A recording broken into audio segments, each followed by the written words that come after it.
Critics derided Apple for not showing off the Vision Pro with a clear, singular use case or killer app. But unlike other headsets, it's not a single-purpose device. It's not just a video game console or a virtual display. The Vision Pro is its own computer. And 8 months in, I found it absolutely indispensable to my work and for entertainment. Here's why. So to start, I am far more effective at writing wearing the Vision Pro. It's not even close. Days where I write wearing the Vision Pro, I am easily twice as productive. I'm not entirely sure why, but I have a few ideas. The Mac has a very dense user interface. I can't fit this much information in the same amount of screen space or field of view on my Vision Pro. I carefully make use of about every single inch because the screen is all I have. The entire world of my Mac has to fit within this two-dimensional rectangle. On the outside, the Vision Pro is a clunky physical object, but the inside experience of using it is the platonic ideal of an invisible user interface. You aren't looking at a screen, you're looking at your room. Slack and Safari just happen to be there with you. The Vision Pro forces me to focus because it takes everything else away. I don't feel like I'm using a computer, I'm just using Safari. I have access to all the same apps. I could distract myself just as easily, but I would have to summon the home view, open an app, and move my work out of the way. So I try to spend as much writing time as possible wearing the Vision Pro. Now, I usually need to end the day at my Mac regardless because I need to take screenshots and put together article images. And it can also be annoying if I'm writing about the iPhone that Face ID never works while I'm wearing the Vision Pro. That can be another roadblock. Now, you might think that I could get the best of both worlds by using Mac Virtual Display, but in practice, it's actually the worst of both worlds. You see, I already have a 4K monitor, so using Mac Virtual Display doesn't give me any extra screen space or resolution. It's the same as using my Mac, except more complicated. And this is the one and only time where the external battery and the connecting cable from my head really feels clunky when I'm sitting down at my desk. Now, I am excited to try out the panoramic Mac Virtual Display that's coming in a future update, but I don't know that that'll really change much. It's also worth mentioning that writing is only about 60% of my job. I also produce the Cultcast and these weekly videos. But I can easily imagine a future where a more powerful version of the Vision Pro can comfortably edit podcasts and video, and I look forward to that. The Vision Pro is also transformative as an entertainment device, but not in the way I expected. It's changed the way I watch ordinary 2D content. I can have a floating video player wherever I go. I can just pinch my fingers and carry it around with me room to room. I don't have to worry about putting earbuds in or hold my phone or worry about spilling something on an iPad on the kitchen counter. I can have a floating video player above my sink as I do dishes or above my kitchen table as I'm eating pasta. I can fulfill the fantasy of watching TV while laying down in bed without the hassle or danger of drilling a screen into my ceiling. I can watch 60-year-old television on a screen as big as my entire wall. You might think that the killer entertainment app would be the 3D immersive video. And 3D immersive video is really cool. For the hour or so of content that Apple has put out, Apple has its own streaming service and its own production company. I have no clue why there has been so little content or even a regular schedule. If people knew that there was going to be a new short film to watch every Thursday, they would have a reason to look forward to putting on their Vision Pro every Thursday. 3D movies also sounded promising, because in theory, this would be the best way to rewatch those blockbusters like Avatar, Edge of Tomorrow, Gravity, because you have a much brighter screen that can be as big as the original cinematic theatrical experience. And Apple TV Plus had a bunch of them licensed for about a month until they disappeared, and I have no idea where I can watch them again. The Vision Pro is far and away the best way to watch TV shows and movies alone. No one else can see what I'm seeing or watch things with me, so if you live with your partner or family or close friends, it will have much less utility as an entertainment device. As the saying goes, the best camera is the one you always have with you. Well, the best TV is one you can actually watch. When I have people staying over, I'm always disappointed that the Vision Pro is a solitary experience I can't share with any of them.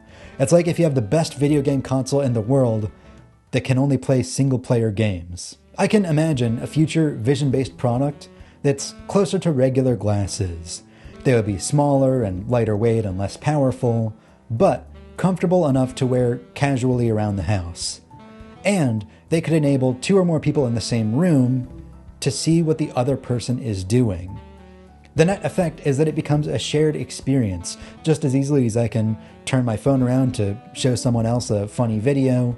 We could watch the same show or movie or same things together. Now let's talk about gaming.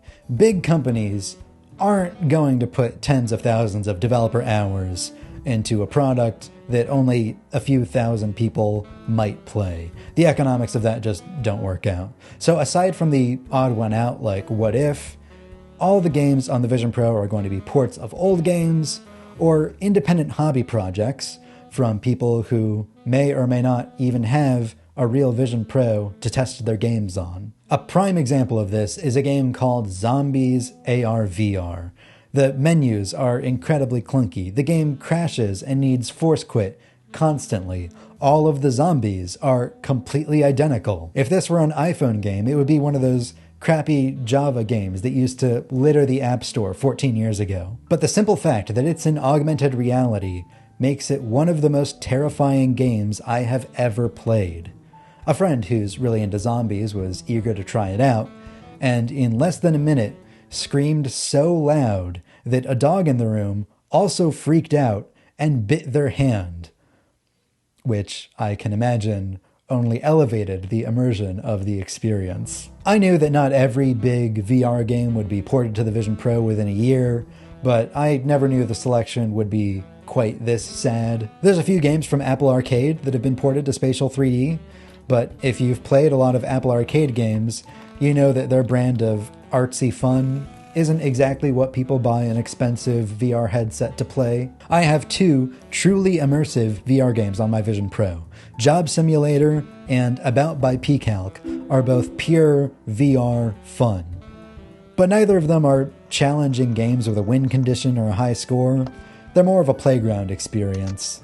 Both of these games are also ports, not original titles. Job Simulator is 8 years old. The Vision Pro, as powerful as it is not being developed for as a serious gaming console. I really want a full 3D racing game like the Asphalt series. I can play Asphalt 8 Airborne on a bigger screen than I can anywhere else, and I do frequently, but it's not 3D, so it's still basically the same experience as playing it on a Mac or a TV or an iPad. There's just enough to show you what's possible, but not enough to really satisfy gamers. Now let's talk about photos. The Vision Pro is the best way to look at your photo library, bar none. Images and videos look crystal clear and absolutely gorgeous. You can look at your library on the biggest screen imaginable. You don't have to constantly rotate between portrait and landscape. There are never black bars from watching a video in the wrong aspect ratio. Panoramas totally envelop your field of view. Looking at an immersive panorama photo truly feels like traveling through space and time. People have been taking panoramic photos ever since iOS 5, not really knowing what they're for. I mean, they don't look that impressive on a tiny phone screen, and it's not like anybody can just print out an 18 by 45 inch print.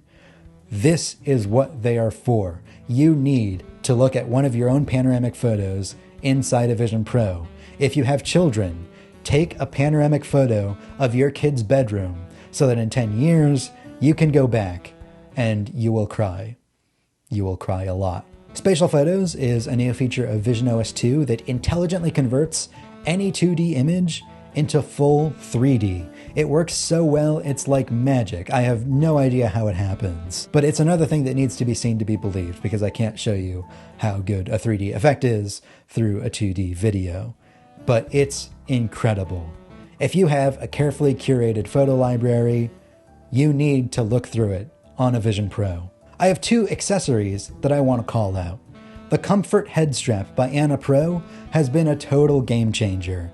This strap attaches to the bridge of the Vision Pro, and it lets you use it without a light seal. You have your entire peripheral vision back. It's a game changer if you like to use your Vision Pro in AR mode, as I usually do, and at only $35 or $40, it's a steal. Using it without the light seal also means that I can scratch my face. I've also been using the Fusion keyboard by Makibo. You can type on it like a slim portable Bluetooth keyboard, or you can swipe your fingers over the keys like a trackpad for when you need precision input. The trackpad quality isn't great, and the keyboard isn't much to write home about either, so I would never use this as the one and only input device on a computer. But the Vision Pro already has eye tracking as the primary input method. This is a great secondary input method when I'm on a website that needs a precision cursor. And when I don't need it, it's just a keyboard. It means I don't need to carry and keep and charge a separate Bluetooth trackpad. So what does this all mean? Because it doesn't matter how much I love the Vision Pro if nobody else buys it and the product line is discontinued. It's a possibility, but I don't think that's going to happen. Rumors suggest Apple has a maximum manufacturing capacity for the whole world for the first year of only around 400,000 units. And I suspect Apple is selling just about all of them, because Apple clearly hasn't felt the need to advertise the Vision Pro on TV beyond its initial ad around its launch in January. The lack of advertising suggests to me, at least, that Apple doesn't need to sell any more than they already are. When the Apple marketing machine wants to sell you a product, you will know, because you will not be able to avoid it. The Vision Pro is undergoing a slow and steady rollout. I feel like I'm one of the first television owners in the 1940s. There aren't a lot of shows, the shows aren't very high budget, but I have a kind of entertainment no one else does, and I've made it irreplaceable in my daily life. I'm Griffin Jones with Cult of Mac.